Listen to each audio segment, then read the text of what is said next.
It all started now. Hi everyone, my name is Maria Mirkovich and I'm your host for Family Today. Here is my guest, Lisa Romano. Welcome to Family Today. I'm so happy to be here. Thank you. Thank you for inviting me. Thank you. So Lisa, let me ask you about your life's journey to recovery and to this path. Please share a little bit. Well, I'm a life coach and an author. And You're a certified life coach. Certified life coach, and I'm an author.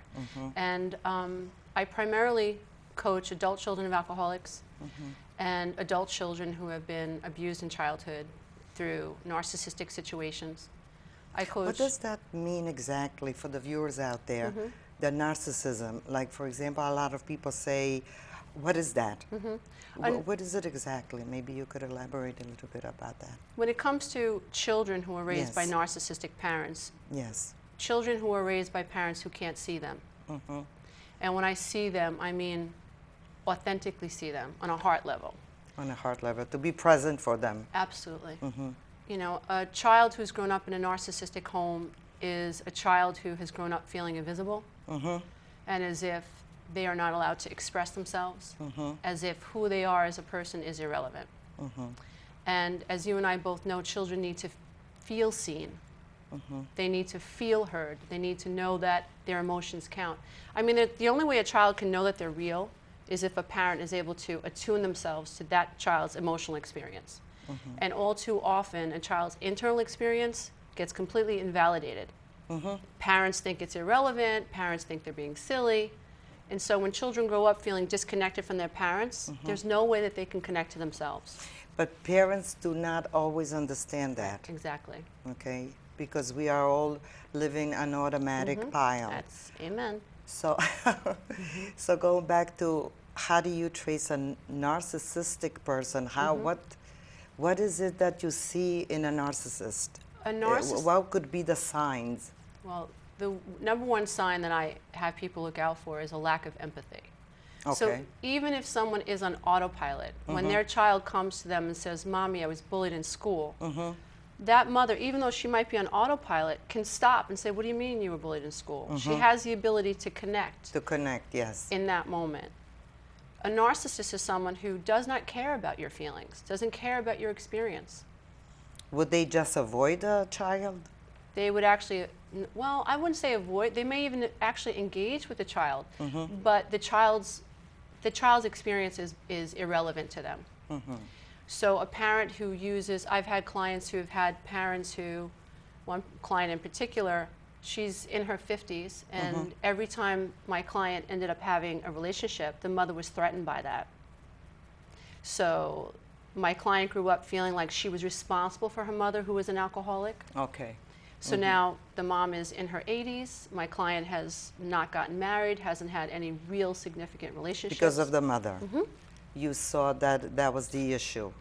The mom was an alcoholic. Yes. And my client was really raised to take care of her mother. So she was guilted into taking care of her.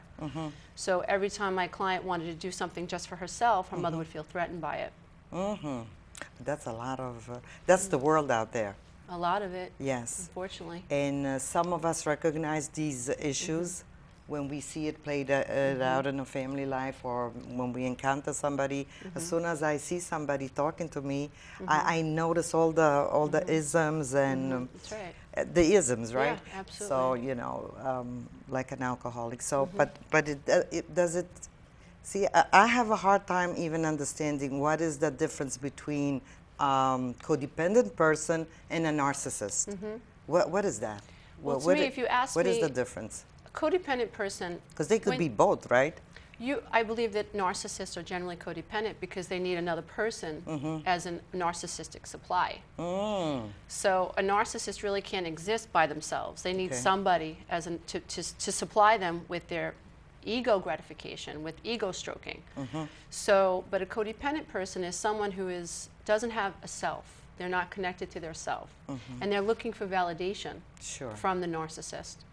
And the narcissist is looking for validation also, but the narcissist feels entitled to that validation. A codependent doesn't feel entitled to validation. A codependent is constantly looking for validation. They're looking for permission to be who they are. A narcissist isn't looking for permission. A narcissist thinks they are who they are, and you have to mirror that back, like it or not. That is generally what happens. So if you're in a relationship, if it's a codependent narcissistic relationship, there are two people in the relationship, but both people are worried about the one person. Yes. So that's so if you're a Exactly. codependent person and you're involved with another codependent person, that could play out.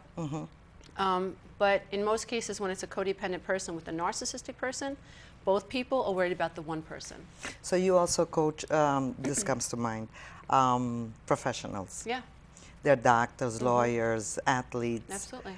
And they all have these problems too. Yes, We they're all not have. exempt. They're not No. exempt from the world. No, and interestingly enough, women who attract narcissists and sociopaths are usually very intelligent, high-functioning, Okay. professional women who are also very highly empathic, who are very Empathic, you mean by they take on other people's feelings or thoughts and they act it out. They can Is that sense, true? yes. They could sense it. I'm an empath. I believe it. I believe it. If you're very sensitive to how other people feel, and you can't even turn that off. You're in a room, there could be 100 people. I could be walking in a room, very happy and joyful. Oh, I'm going dancing, ta-ta-ta. All of a sudden, I see sour faces, this and that, and I want to make them happy. Absolutely. Typical codependent, right? So I noticed that in me because I also am a life coach, and so I did a lot of spiritual work. So I noticed that in me. I'm Yes. aware of it. But Yeah. people that are not, they're just playing along and they don't even know Yes. what's going on. So I take on these energies and I act them out. Yeah. And then my husband points it out to me. He Yeah. says, you know, you came in, you were so happy, and all of a sudden you Wow. wanted to make that you dedicated your life to the adult child in the world. So what do you mean by that? The adult child in the world. So now they're adults, but you dedicated your life. And Absolutely. how? Tell me. Well, I dedicate my life to the adult children of the world, primarily because, honestly, on a personal note, I have 2 adult children for parents, Okay. meaning that they're unrecovered. They have no idea how their childhoods have affected them. My dad's mom committed suicide at 3 or 4 years old. His father was a violent alcoholic, and if my father was sitting with us, he'd say, "Didn't affect me." He is so completely blocked from that experience as a child. And how my father deals with that type of trauma is he just shuts down. He doesn't deal with feeling. Tries to control everything out here because I think he's trying to avoid everything that's in here. Inside. Yeah, sure. He doesn't know how to grieve. He doesn't know how to feel. He's too afraid to feel. And my mom was raised by 2 alcoholics as well. She never had a connection to either one of her parents. And so by the law of attraction, these 2 adult children of alcoholics find each other, they meet, they marry, and my mother is a typical codependent. So people, you're saying, in other words, that codependents gravitate towards these kind of men? Yeah. Or women, we should say. But there's more men, do you think? What is your experience? My experience is that more women are more comfortable reaching out for help. So more women look within. But I don't think that means that there are more codependent men or more codependent females. I think, you know, in terms of our society and what we're comfortable with today, most women are a lot more comfortable looking for help. And they're a lot more comfortable looking within. Where, you know, we've got a lot of barriers to break down. Men have to know that it's okay to reach out for help and that they are adult children too.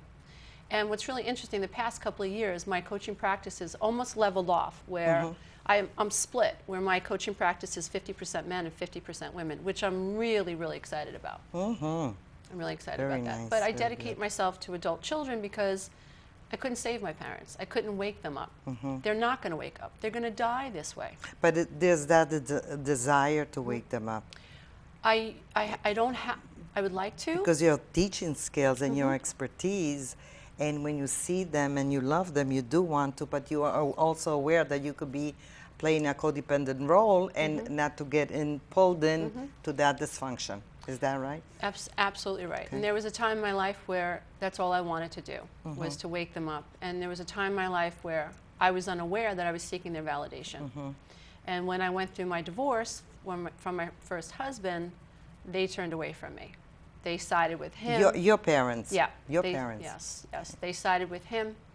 and that was devastating. They moved away when I needed them the most, and that was devastating. But it taught me that no rescue boat is coming. It taught me to really look at myself, and when I discovered that I was codependent, and I could trace it back to being raised by two codependents who were codependent, and I began to understand my issues, and I was a little girl that was seeking their validation. Even in my divorce, I was looking for permission to be unhappy and permission to get divorced. I don't know if I should say this, but one of them said, oh, I can't wait till my mom and dad die so I could actually get a divorce because I'm miserable in this life. Absolutely. So I'm like, oh my God. I used to feel the same way. But I'm saying that, but I grew up the same way. So, you know, it's... We don't realize it. We are really, you know, when we're below the veil of consciousness, as I like to say, we are seeking validation in ways that we don't even realize. We seek validation from our children, from our spouses, from our parents. And we really don't feel like we have a right to make a decision that's based on how we feel. And that goes back to feeling invisible as a child.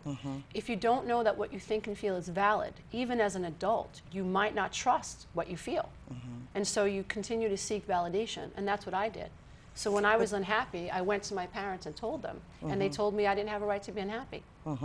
I have no right to get divorced. Went through the same thing. You live in a nice house. He doesn't beat you. What's the problem? What's the problem? What's the problem? But that's when they moved away, it was the best thing they could have done for me, because it forced me to challenge what I believed. Did you go through grieving, deep grieving? Very much so. A lot of people will stay stuck in there, in that grief process, and not move for fear of failing or doing something wrong again. And, you know, of deep grief, sometimes you can't move. You can't do X, Y, Z, but you did. Well, so God gave you the strength to go on and publish the book. I think your first book, is that right? I think what happened with me was that when I realized that I was codependent, and it became so crystal clear to me that I was doing the same thing to my children that my parents had done to me. I thought, if I don't leave, I'm teaching them to stay.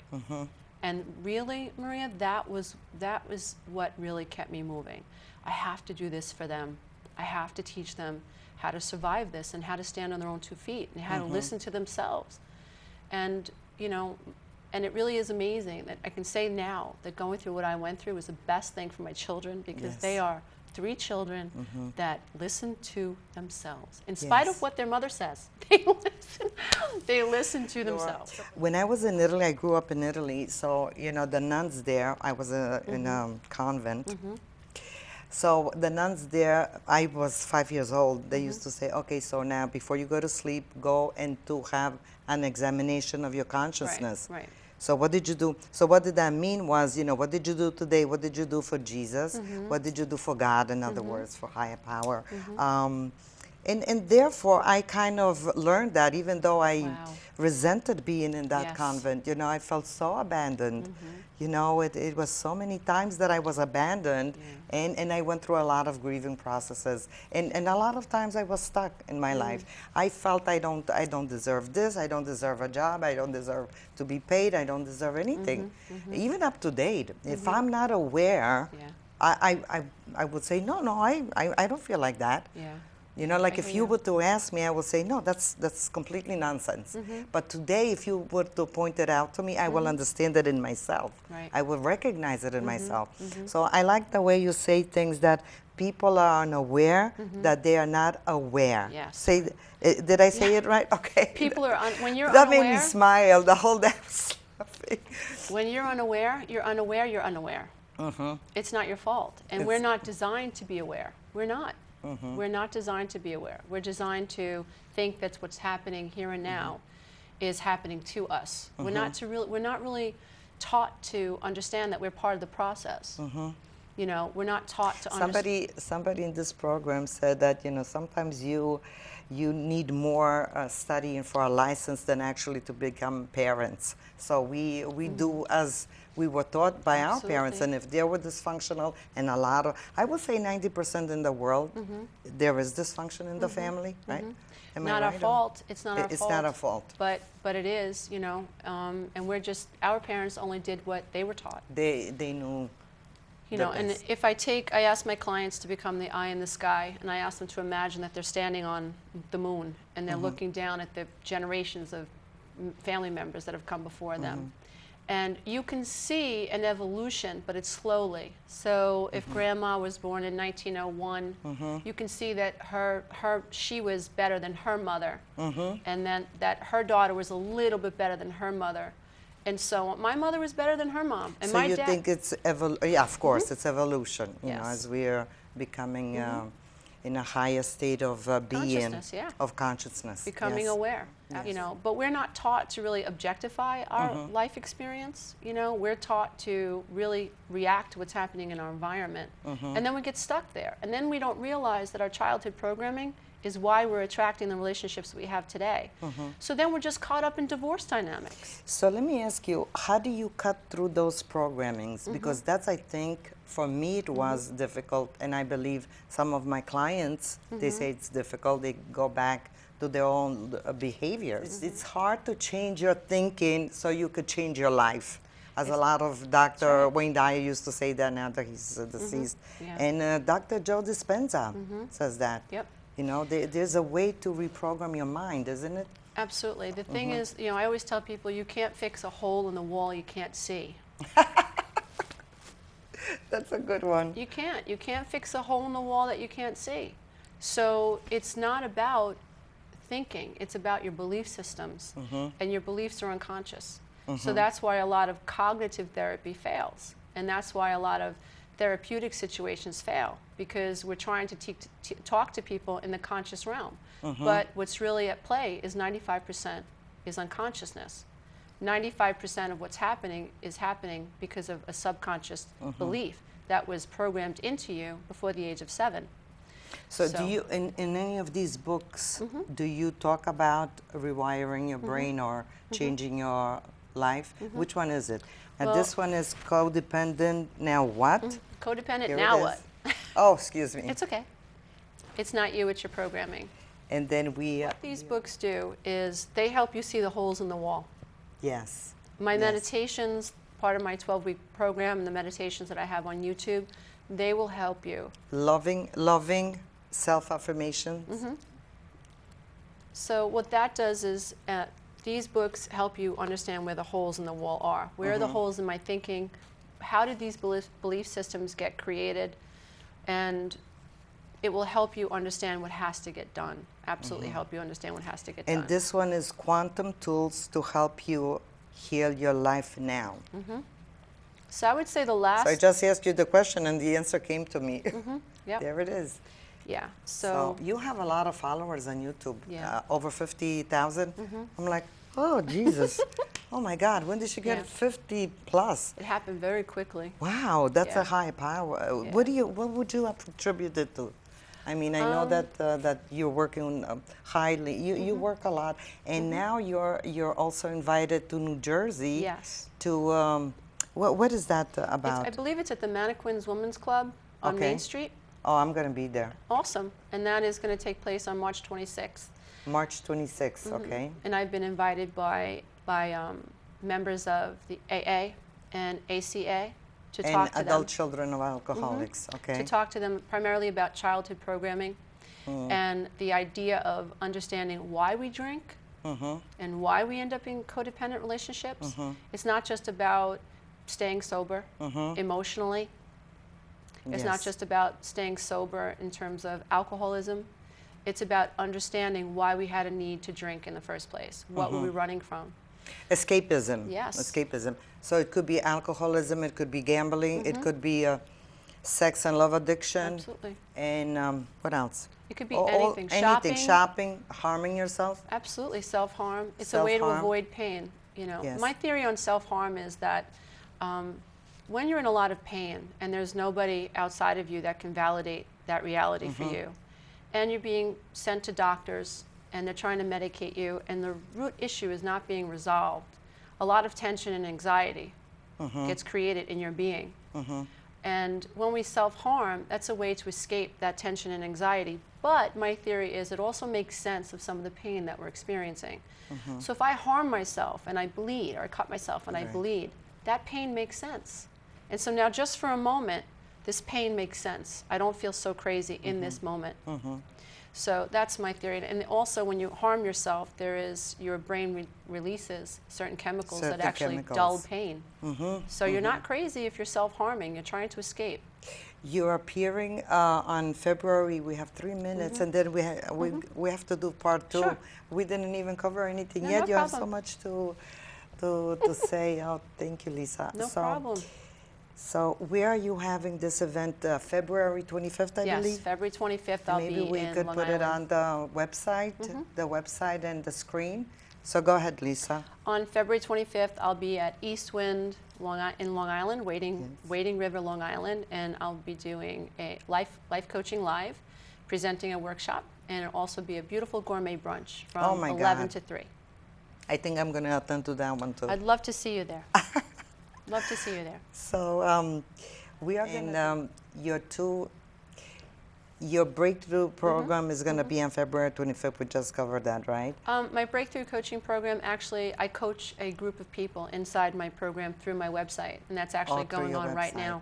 Okay. I have a group of people that I'm coaching, taking them through the recovery process from beginning, figuring out where the holes are on the wall, and taking them through the recovery process. Okay, so is there any signs that you would like to tell us about the codependent signs? You know, what would you see in a person? We have like 2 minutes. I then I have to close. I think you have to ask yourself a couple of questions. Do I seek validation? Do I feel visible? Do I seek approval?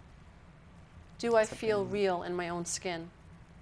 Do I not tell the truth? Do I say yes when I mean no, and no when I mean yes? Those are the types of questions to ask yourself. Do I do things for people because I expect them to treat me a certain way? Am I nice because I'm afraid to rock the boat?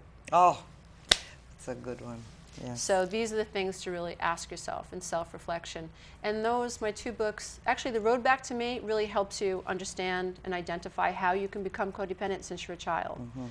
And my other books really help you reprogram your mind and give you different ideas to think about, because you really have to learn this ability to be self-aware. So finally, do you see children being codependent? Of course, yes. That's the mechanism they have, so they could grow up, and you know they use these tactics. Well, every child craves their mother and father's approval. Sure. And if they don't get it, they keep seeking approval throughout their lifetime. So it's very important for parents to approve of their children. So they're like gods. The parents are like gods. Okay, so thank you, Lisa. You're welcome. And thank you, dear viewers, for joining us. Next, we will have a great show for you and your families to enjoy. So until then, goodbye. Here with me is my guest, Lisa Romano. Welcome, Lisa. Welcome. Thank you for having me. Thank you for being on my show. Absolutely. I appreciate it. Thank you for inviting me. So you brought some books, and you're an author, and you teach a lot of people through your teachings. You bring out the best in them. Oh, I appreciate that. I try to. Yes, I primarily coach people around the dynamics of codependency. Sure. And when it comes to parents, what I help them do is recognize codependency symptoms in themselves, so that they can parent their children in a way that they can avoid those dynamics happening and showing up in their children's lives. So what can you tell when you see a family, let's say you visit them and they need your help? How would you recognize that the children are codependent? By their parents, probably, as you said?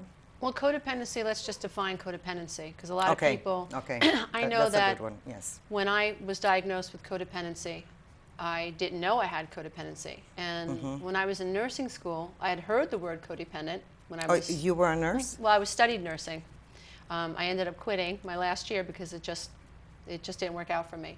But I went through the entire program and took a lot of psychology classes. And I remember hearing codependent, but it was always associated with being married to an alcoholic.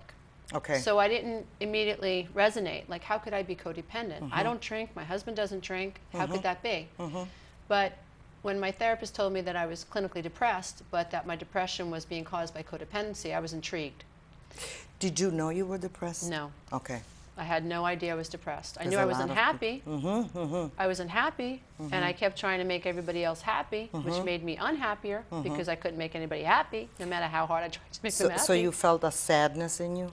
I felt a desperation. A desperation. I felt despondent. I felt hopeless. I was beginning to have panic attacks. And oh, that's a good one that you brought up. Tunnel vision. People, yes. I experienced. What does that mean, tunnel vision, for the audiences out there, like my mom?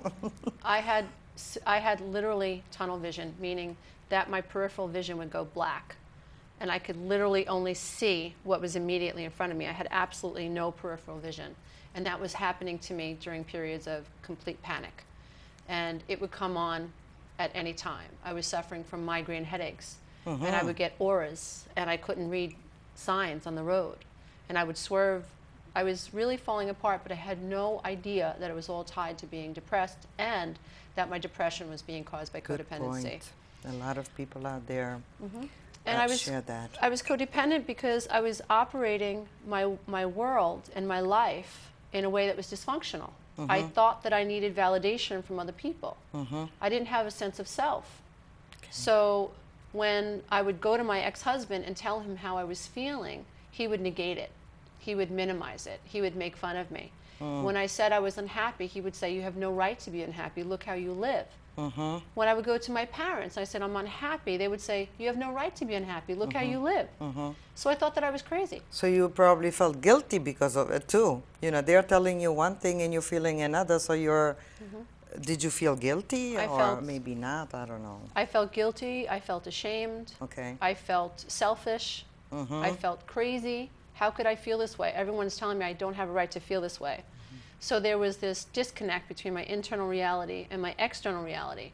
And what I discovered on my path when I learned about codependency was that is, by definition, what codependency is. I had no sense of self. I could not hold on to my own reality. And when I had a feeling, it had to be validated by someone outside of me. And if it wasn't, I felt completely crazy. I felt like there was something wrong with me, which was causing my depression.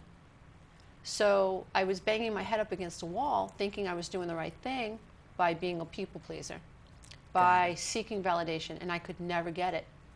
And so when you're trained to do a certain thing to net a certain result, and you keep doing it, and you never get that result, you end up feeling depressed. So going back to my question, how do you see that the kids today, or children, toddlers could be depressed too, or not? I don't know. I mean, I don't believe that I was ever not depressed, to be honest with you. I was afraid to. It was funny. I wrote my first book. It took me 12 years to write it, and then I met my second husband, and he said, "So when are you going to publish it?" And I was like, "Well, I'm afraid to publish it because what's in it might hurt my parents." Sure. And he said, "Isn't that codependent?" And I was like, aha moment, like I have to publish this book, you know, because I have to begin living my own truth. So when it talks about children, if I have a client and we begin talking about their codependent dynamics, and they have children, I know that they've already begun programming their children to be codependent. So if you're a wife and you are a people pleaser, and let's say you enable poor behavior in your husband, let's say your husband is violent or your husband's an alcoholic, and you're ignoring it. And sometimes you're afraid. You could be afraid. Yes. Absolutely. You could be ignoring it, and at times you could be afraid to stand up to him or question it. Well, codependents are always afraid. Yes. They're always trying to manage the fear, and they think by managing the fear, they have to squelch what they feel. So there's this general anxiety all the time, but they've lived with it their whole life. So it's like a normal. It's their norm. And the brain can only do what it's been taught to do. The brain doesn't seek outside. It doesn't look for adventure. It only does what it's been taught to do. But you went in to look for that, not adventure, but your questions probably in yourself. Because you went to write a book, you became a teacher and a pioneer. You know? Well, what happened in my life is that, like I said, when I went into therapy and my therapist said, you're depressed, but you're depressed because you're codependent. Yes. You're codependent because you were raised by 2 unrecovered adult children of alcoholics. Yes. A light and bulb how went did you off. react to that? At first, I was confused. Did it resonate as truth to you? No. Actually, what happened was I was confused. But I was also really, really excited because there was a name for what I felt. Got it. Before I went into therapy, There was a name for it. I felt like I was crazy. So to have this brilliant man say to me, "You make sense. You're codependent." I was like, great, now I can fix it. And when I discovered what it was, I went to my ex-husband. I said, "I know what's wrong with us. We're codependent." And he said, "I'm not changing." And I thought, wow, that's so sad because I can't stay if you're not going to change. You said that to him? Yeah, eventually. You had the courage to say that to him? Not Because in a the lot moment. of people don't. No, A lot not of- in the moment I didn't. Okay, all right. Not in the moment. So I was you went through devastated. some, you know, thinking and Big time. We discerning. tried therapy together. Oh, okay. We both had a therapist. He had his own, you I had probably my own. found it. And then I found a therapist that worked with both of us. Okay. And she saw that he was unable to change, and he was very resistant to changing. And she even said to me one day, she said, you can't go back, because if you do, you'll have a very happy little boy on your hands. So, I mean, and that was, Oh, yeah. unfortunately, that was the validation That will be I your needed. husband. Yes, That will be, the little boy will be, yeah. because he didn't want to grow with me. Yes. And why would he, Maria? I was taking care of him. He didn't have to show up in the relationship. It was, I always took responsibility for the relationship. So why would he want to change? Oh, so many people are going to resonate with that, what you just said. Yes. Why would he Everything, want to everything. change? Yes. And so, but what happened was I realized that I had begun programming my children to be codependent. And I had no time to waste. Through not of your awareness, you weren't aware of it when I you was- started to program your children. I was not aware that I was You programming weren't, my children. not right No, away, anyway. No. Yes. But when I understood, Later on, when you understood, then you did whatever I was very needed to sad. be done. Yes. I was very sad because I thought, oh my gosh, you know, these kids have watched me cater to my ex-husband and his family. They've watched me cater to my family. They've watched me go to my parents' house and shut down because I was afraid they were going to say something that was going to embarrass me or minimize me. I was afraid to not get their approval. And also, I think women go through a lot of, abandonment issues. Oh, yeah. Not that men don't. Women go through abandonment, I believe, a little more because they're nurturers for the children, especially when you have children. And the abandonment issue is a big one that stops you from really acting, you know, towards your good. Yeah. Right? Yeah. I believe that a lot. I think that you know, if you're a conscious parent at all, you worry that if I approach this issue with my spouse and it causes us to get separated or divorced, how is that going to affect my children? Are they going to feel abandoned? If I believe that if you go through these processes with the right mindset and you understand what the end goal is, and the end goal isn't to go jump in bed with someone else. No. The end goal is not to hook up with another relationship, as so many people do, because they're afraid and they're alone.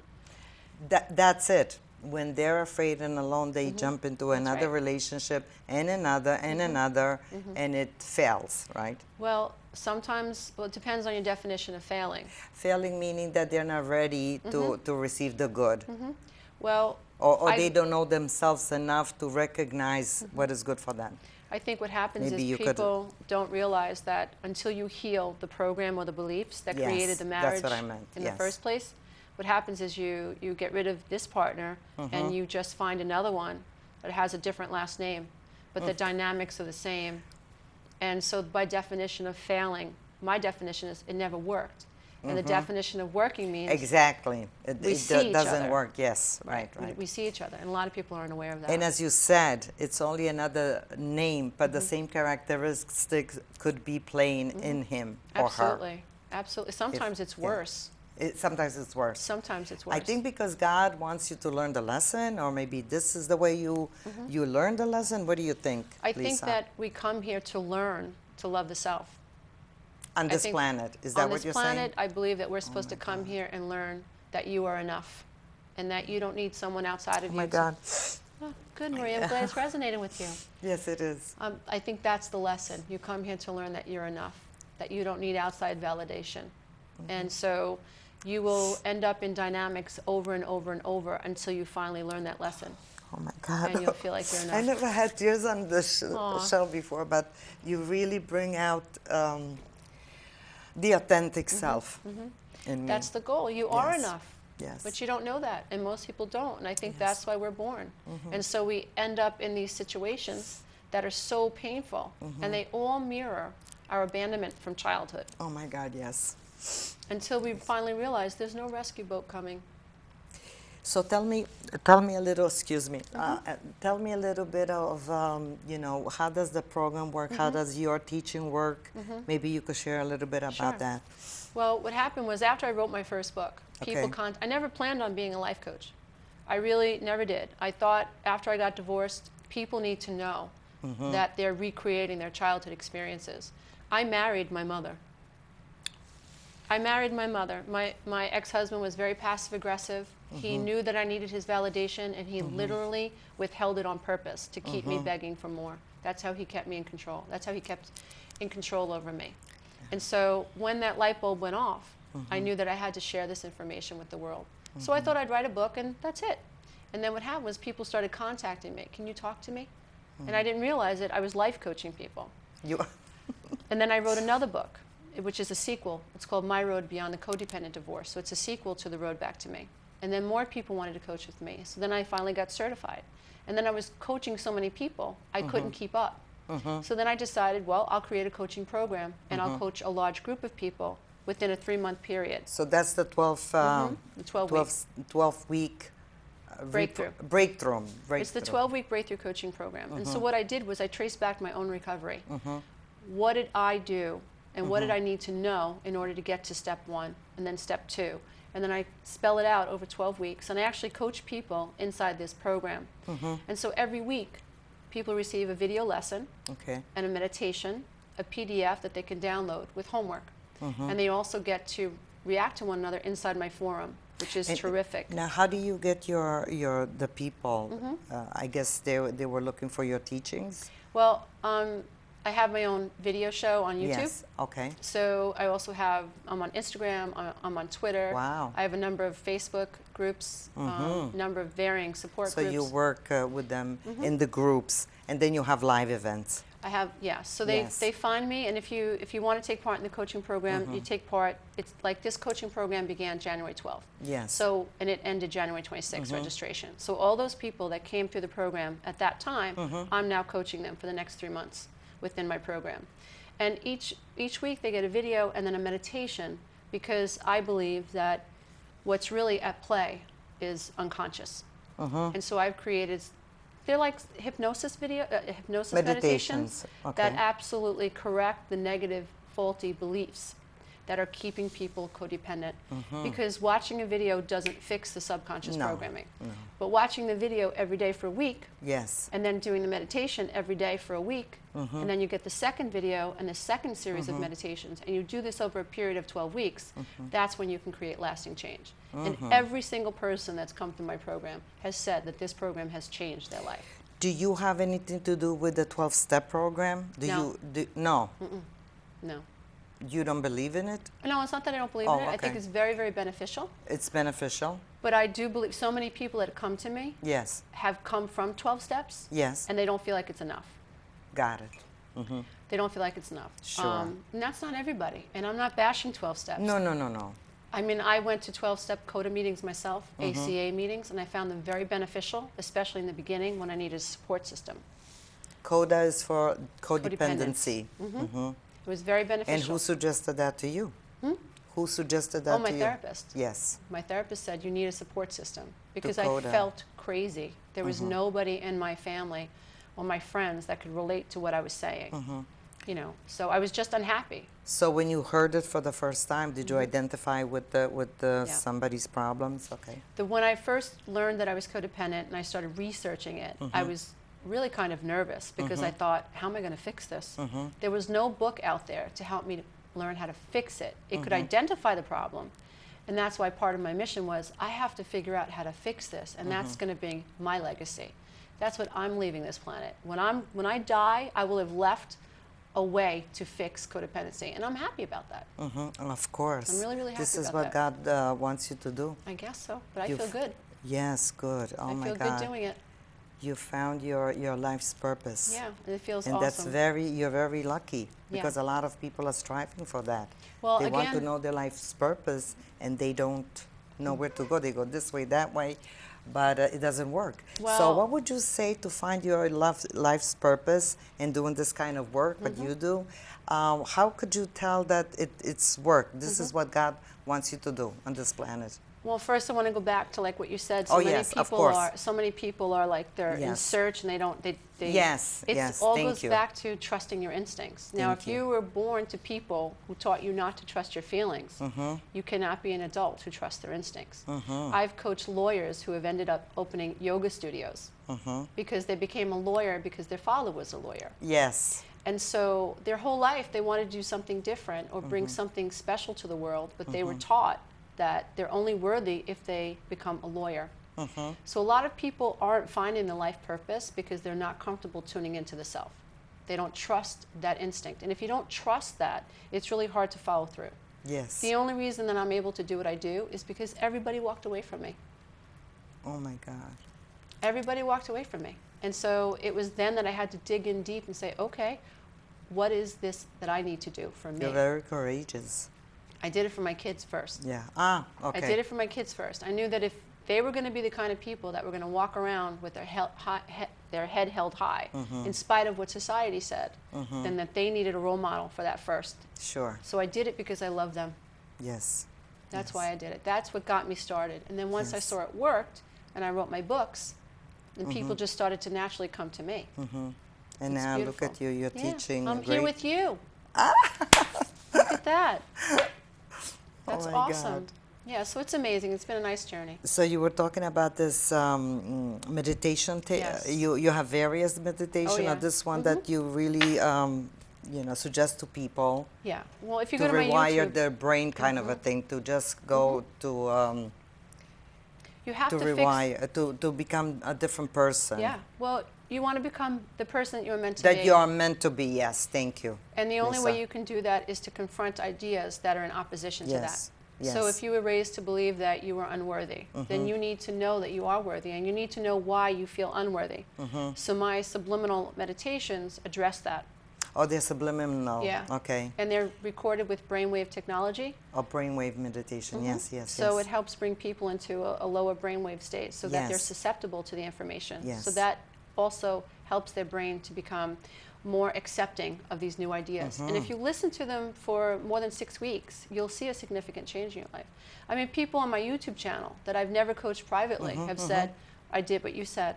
I listened to your meditation once in the morning and once at night, and I cannot believe the changes in my life. So you would suggest it twice a day? Would that be sufficient? Yes. I think it's important. You start your day. I always tell everybody, you have to set your intention for the day. Most people are not mindful enough.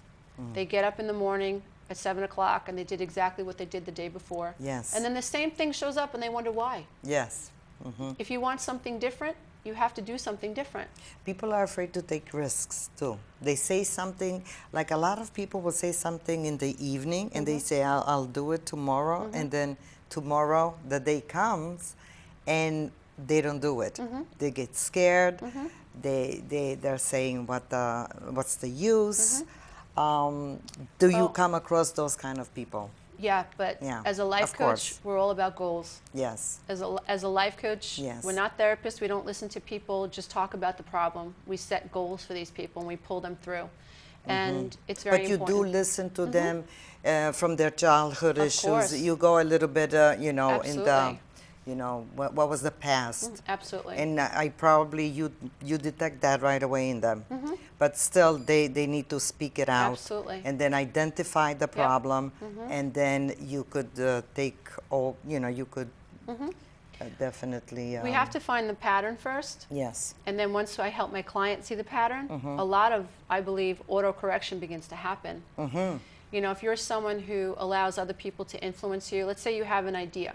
And you really believe in that idea. And then you share it with someone. They go, oh, that's not a really good idea. And you go, right, maybe that wasn't a good idea.